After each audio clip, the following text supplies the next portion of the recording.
almost walked to the wrong place.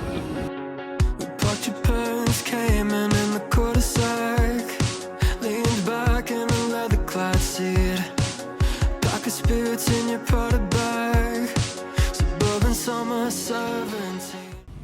Morning guys, it is 8 a.m. in the morning and I'm gonna be heading to Kuching.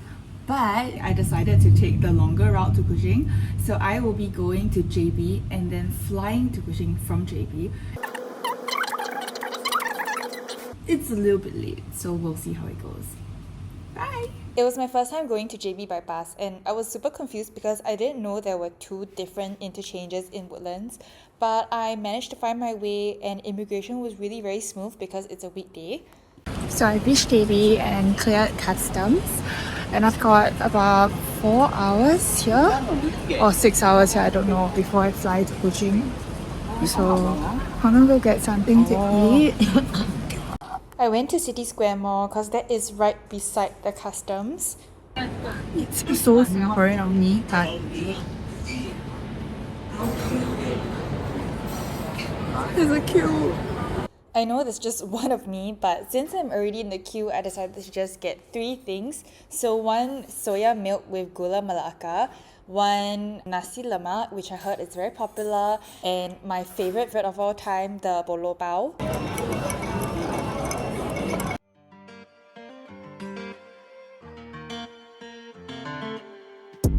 I tried to save you, now I'm trying to replace you. My mind sees days do. How many times you gonna break my heart? So I finally settled into the mall and I have to go and find this shop. So we're only on the 4th floor, but at the 4th floor everything looks so slow. But yeah, my friend asked me to buy these cookies for my ex-colleague in Kuching. So I'm gonna go and find it. It's called Mama something. It's closed and I think it's this huge reno going on, so I guess we're not getting cookies. I did have some time to spare before my flight, so I went to a random cafe nearby. I can't for the life of me remember the name of it, but I wouldn't go out of the way to find it as well because it was slightly forgettable. I think the drink was okay. I feel like they used Meiji strawberry milk rather than strawberry syrup, and I'm lactose intolerant, so if that was Meiji milk then that explains my toilet run. But yeah, it was a decent place with a nice ambiance, but it was really nothing to shout about.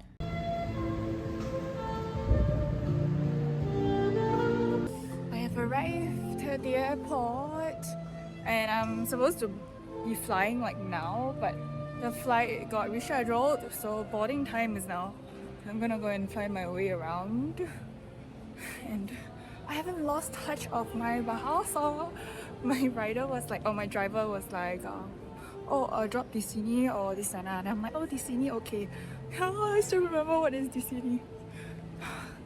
My primary 1 bahasa has not been lost. Okay, where am I? I almost walked to the wrong place.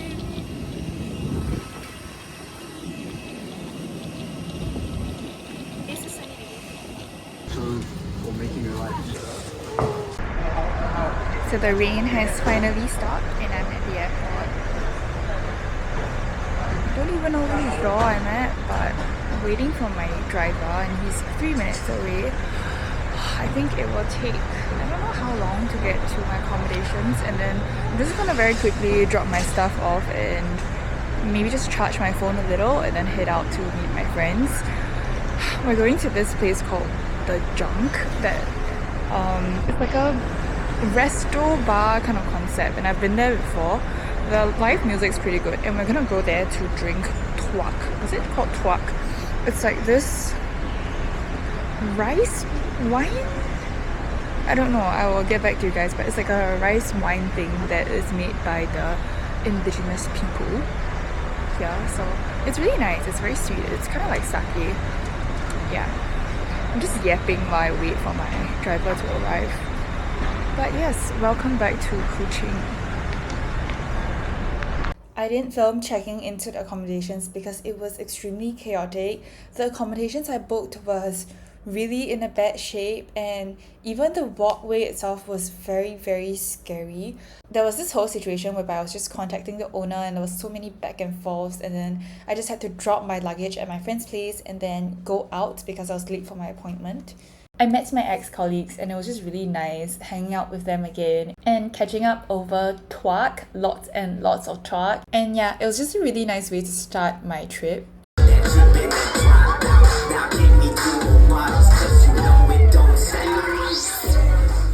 We stayed for a pretty long time and then they dropped me by a 7-Eleven to get some water, and then I went to crash at my friend's place. Yeah, guys, yesterday was really chaotic, so let me just kind of go through with you guys the situation right now. This right here was my bed last night.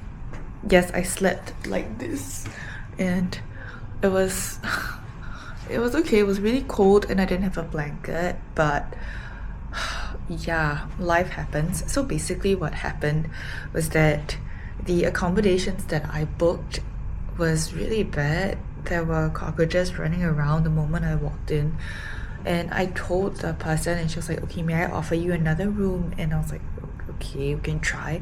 But that didn't work out as well, so they gave me a full refund, and I texted my friends to ask like where they were staying so that I could possibly stay in the same hotel if it's not dirty. And turns out they were in the same building. There's like a hotel connected to the apartment that I booked, and so they were in the hotel and I was in the apartment, and they actually booked a suite, so the rooms are completely separate from the living room, and there's like a separate entrance as well. So like I get my own entrance and they get their own entrance, so I just slept in the living room. And because my friend had to leave the country earlier than expected, so there was one day of overbooking, so I could just stay.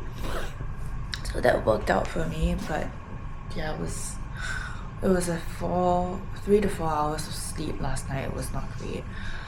But we're going to the gym right now, and then I will probably take a short nap and then go out for breakfast. The trip to the gym was another big fail because all the equipment was not working at all, and they didn't have lighter weights, so I could not do anything at all. I was so grumpy. Food solves all problems, so here we are at Green Hill Corner. I've been here before for the beef noodles, which is really popular and it's really very comforting and nice, but I wanted to come here for the char kway teow. I saw in photos that it looks like the Brunei style char kway teow, and I really miss that so much. The char kway teow did not taste like the ones in Brunei. It's kind of a mix between the Brunei ones and the Penang style, if that even makes sense. But it was still a nice plate of char kway teow nonetheless. Okay, we're done with breakfast. Unfortunately, I didn't get to eat the beef noodles because they were sold out by the time we got there. So now I am at the courthouse because there's nothing really much that I want to do. I just want to chill in a cafe, so we're going to Commons. Basically, courthouse is like by the waterfront. If you can see there, that's waterfront. Yeah. And it's a very hot day, so I don't really want to walk around. So yeah, let's go to Commons. I've walked past the Commons a few times before in my previous trip to Kuching, but I've never been. My friend told me that the cakes are actually quite good, so I decided why not just go in and try something. They had a wide variety of cakes and tarts, but I got the carrot cake because I didn't really want to have something too sweet, and I got myself chamomile tea as well. Surprisingly, the cake was actually pretty good, but it is on the pricier side. We're gonna head out now. I'm feeling a little bit sluggish because I was supposed to take a 1 hour nap, but it ended up being like 2 to 3 hours. So now the rain has cleared up and I'm gonna head out for dinner at the Carpenter Street area. I'm gonna have native food, and then afterwards I will go to Plaza Merdeka for the Rentap Fight Championship. So yeah, let's go. With some shoes. I felt so much better after the nap, and I decided to go for dinner at this place called Rosselyn's Gallery Cafe. They sell native food, so Dayak food. This place, I chose it because they have set menus, so you get to try a little bit of everything without having to overorder, and I really appreciate that as a solo traveler. I think it's myself. Changu tea bar. What does it taste like? I don't know. What is it? I don't know. But it's the only thing that looks exotic on the menu, so let's try.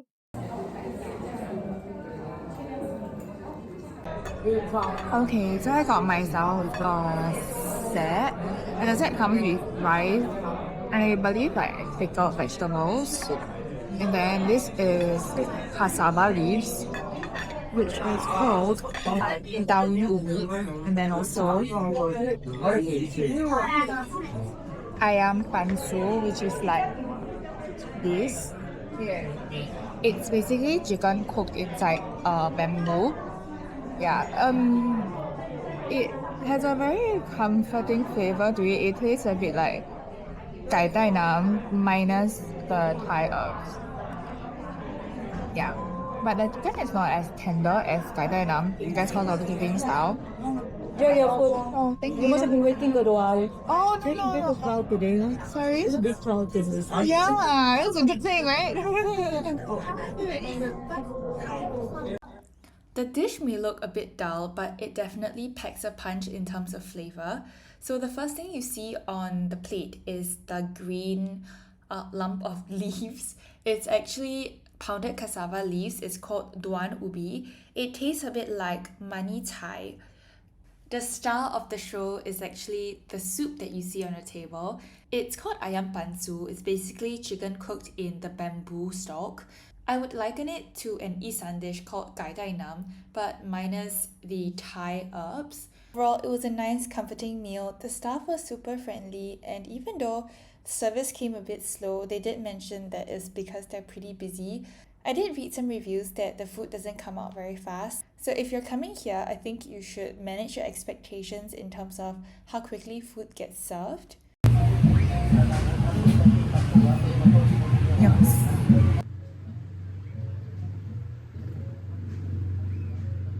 So I was really looking forward to having tempoyak, which is the fermented durian, but they forgot my order, so I cancelled it in the end, and I'm heading to Plaza Merdeka now to watch the fight. That's what I'm here for, so I better get going. The main card has already started like 15 minutes ago. So yeah, let's go. The weather's really nice after the rain.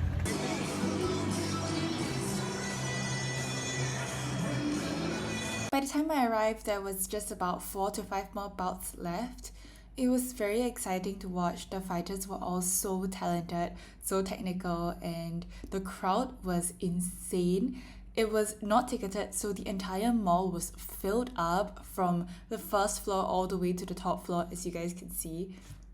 The final 2 bouts were Hasbullah and Elia's bouts. I've met them in Singapore when they were fighting EFC, and they're both very strong fighters. I was especially excited to watch Hasbullah fight because the previous fight was cut short because he was KO'd.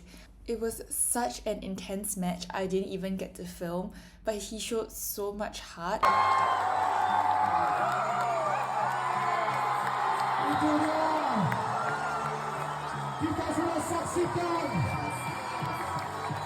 The last fight was Ilyas versus Marcel, and they are very different fighters with different styles, but this time round I felt like Ilyas went a bit more aggressive. Perhaps it's something about being on home ground, but he seemed a lot more confident this time round. Malaysia, Ilyas